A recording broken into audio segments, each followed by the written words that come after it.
پوچھا گیا صبر کسے کہتے ہیں؟ جواب ملا جب تمہاری آنکھیں آنسوؤں سے نم ہوں مگر تمہاری زبان پر شکوہ نہ ہو اور دل اس بات کی گواہی دے رہا ہو کہ اللہ جو کرتا ہے بہتر ہی کرتا ہے۔ توبہ روح کا غسل ہے، جتنی بار کی جائے روح میں نکھار پیدا ہوتا ہے۔ لوگوں نے آپ کو تکلیف دی، اللہ آپ کو شفا دے گا۔ لوگ آپ کو ذلیل کرتے ہیں، اللہ آپ کی بڑائی کرے گا۔ لوگ آپ کا فیصلہ کریں گے اور اللہ آپ کو انصاف دے گا۔ انسان امیدوں سے بندھا ایک ضدی پرندہ ہے جو گھائل بھی امیدوں سے ہے اور زندہ بھی امیدوں پر ہے۔ کبھی کبھی مجھے لگتا ہے میری زندگی میں ہر انسان مجھ سے کسی نہ کسی بات کا بدلہ لینے کے لیے آتا ہے۔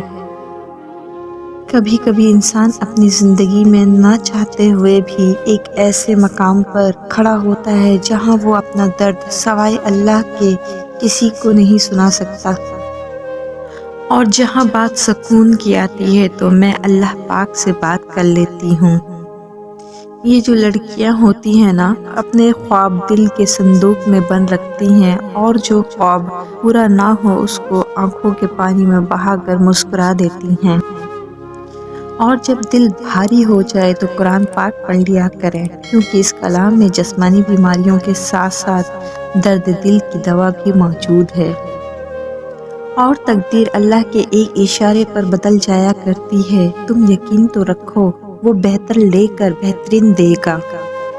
ہو سکتا ہے کسی شخص کی نیت درست ہو لیکن اس کا عکس دکھانے والے کی نیت ٹھیک نہ ہو، لہٰذا ہر سنی سنائی بات پر یقین مت کیا کریں۔ کچھ لوگ اپنی اکڑ کی وجہ سے قیمتی رشتے کھو دیتے ہیں اور کچھ لوگ رشتے بچاتے بچاتے اپنی قدر ہی کھو دیتے ہیں۔ زندگی اتنی قیمتی ہے کہ اس کا ایک لمحہ زندگی کے سارے متاع کے بدلے بھی خریدا نہیں جا سکتا۔ کوشش کیجیے کہ اس میں تیسرا نہ شریک ہو۔ عبادت، محبت اور معافی سب پردے کی چیزیں ہیں۔ یہ شکایت نہیں، تجربہ ہے، قدر کرنے والوں کی کوئی قدر نہیں کرتا۔ میں کیوں ہوں مایوس؟ میرے پاس تو وہ خدا ہے جس کے اشارے پہ پہاڑ پگھل سکتا ہے اور موم پتھر بن سکتا ہے۔ ایک وقت آتا ہے جب انسان کو اپنے مخلص ہونے پر بھی پچھتاوا ہونا شروع ہو جاتا ہے۔ آنسو تب نہیں آتے ہیں جب آپ کسی کو کھو دیتے ہو، آنسو تب آتے ہیں جب آپ خود کو کھو کر بھی کسی کو پا نہیں سکتے۔ انسان کا سب سے بڑا دشمن اس کا دماغ ہے، پکڑ پکڑ کے لاتا ہے ان لمحوں کو جو اذیت دیتے ہیں۔